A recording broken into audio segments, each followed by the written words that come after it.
शिवसेनेचे आमदार सुनील प्रभू आपल्यासोबत आहे. आपण त्यांची बातचीत करणार आहोत. 5 तारीख जवळ येते आणि दोन्ही ठाकरे बंधू एकवटणार आहेत. आज संपूर्ण महाराष्ट्रात आणि विशेष करून मुंबईमध्ये बॅनर्स पोस्टर्स लागलेत. तुम्ही सुद्धा लावलेत आणि तुमच्या विरोधात निनावी बॅनर सुद्धा मातोश्रीवर पाहायला मिळाले आणि त्यावर दाखले सुद्धा देण्यात आले की अशा पद्धतीने माशिलकर समितीचा अहवाल जो आहे तो स्वीकारला होता. काय म्हणाल?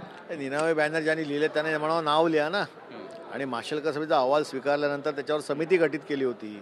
त्या समितीने अहवाल दिला नाही, त्याच्या बैठका झाल्या नाहीत आणि त्यामुळे या सरकारने GR काढताना यांचे डोळे बंद होते का याचा विसर पडला होता. तरी देखील हिंदी सक्तीचं व्हावं म्हणून कोणाची सुपारी घेऊन या सरकारने हा GR काढला हे मला त्यांना विचारायचं आहे. नक्कीच आशिष शेलार टीका करतायत.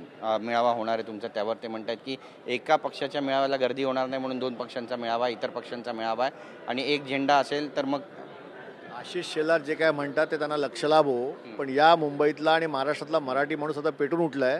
तो ज्यांनी हिंदीच्या बाबतीत या पद्धतीने सक्ती करण्याचा प्रयत्न केला त्यांना त्यांची जागा दाखवेल.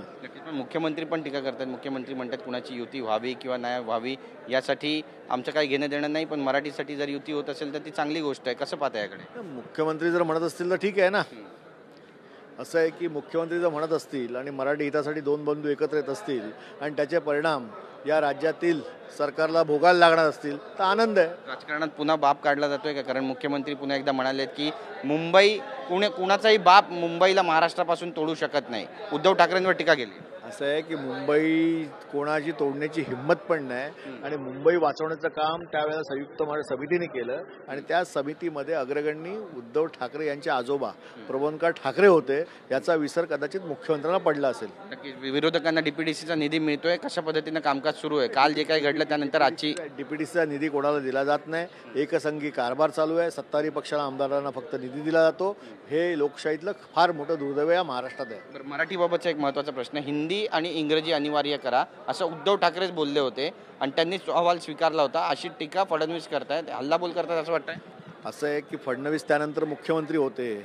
असं असताना त्यांच्याच काळात GR हिंदी सक्तीचा का झाला याचं उत्तर माननीय मुख्यमंत्री साहेबांनी महाराष्ट्र जनतेला देणं आवश्यक आहे. अजित पवार म्हणतायत की विजयी मेळावा घेतला जातोय, महानगरपालिका निवडणुका तोंडासमोर आहे, कुणाला याचं भांडवल करायचं असेल म्हणून अशा पद्धतीचे मेळावे होत आहेत. महानगरपालिकेच्या निवडणुकीला अजून वेळ आहे, परंतु हिंदी सक्तीचं झाल्यावर या सरकारला गुडघ्यावर यावं लागलं याचं दुःख माननीय मुख्यमंत्री उपमुख्यमंत्री यांच्या जे मनामध्ये आहे त्या दुःखातूनच ह्या सगळ्या वल्गना त्या किंवा ही अशा पद्धतीचे उद्गार काढले जात असते. दोन्ही ठाकरे बंधू एकत्र येत आहेत. तुम्ही जुने राजकारणी आहात. महाराष्ट्राचं राजकारण कोणत्या दिशेला जातं असं वाटतं तुम्हाला? महाराष्ट्राचं राजकारण मराठी माणूस एकत्र येतो आणि मराठीचा स्वाभिमान पुन्हा एकदा जागृत होतो या दिशेला जाते. नक्की धन्यवाद आमची बातचीत केल्याबद्दल. कॅमेरा पर्सन योगेश गुरवचं, गिरीश गायकवाड, TV9 मराठी, मुंबई.